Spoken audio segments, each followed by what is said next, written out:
លើកទី1សម្រាប់ខ្ញុំបងអូនអើយភីលញាក់ជើងញាក់ដៃអស់ខ្ញុំខ្លាចមែនតើណាបើកចិត្តឡានកុងកណឺធំគឺខ្ញុំអត់ចង់ទេខ្លាចណាស់ថតលេងបងអូនជាប់អាឡានពកក្រហមហ្នឹងទៅមុខបន្តិចគ្រោះថ្នាក់ហើយកុងកណឺធំពកក្រហមនៅមុខខ្ញុំនេះហើយថ្ងៃ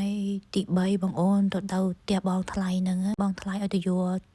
ទាខ្វាយជ្រូកខ្វាយចឹងទៅនេះផ្លូវទៅយកចឹងទៅបងអូនហើយមានណាគ្រោះថ្នាក់នៅមុខយើងហ្មងដែលគ្រោះថ្នាក់ហ្នឹងនៅមុខខ្ញុំហ្មងបងអូនហើយតាក់ស្លុតភីអស់ហើយអត់អីចង្រៃ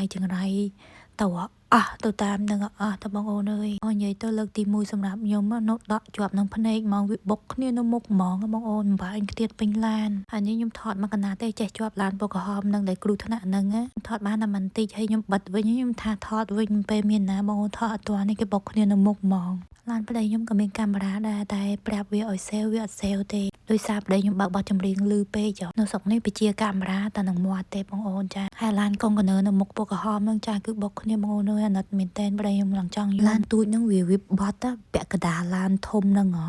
ចឹងវាបុកបត់ទៅវាប៉ះឡានកតុយឡានហ្នឹងរេទៅនោះខ្ញុំខ្លាចឲ្យប៉ះខ្ញុំចឹងណាខ្ញុំភីមែនតែប្តីខ្ញុំអាណិតគេខ្លាចមានកូនទូចកូនតាចនៅក្នុងឡានហ្នឹងហើយឡើងកពិតអស់ហ្នឹងបងអូនហើយដឹងមិនម៉ាទេហើយនៅមុខខ្ញុំហ្មងបងអូនអើយនៅមុខឡានយើងហ្មងណា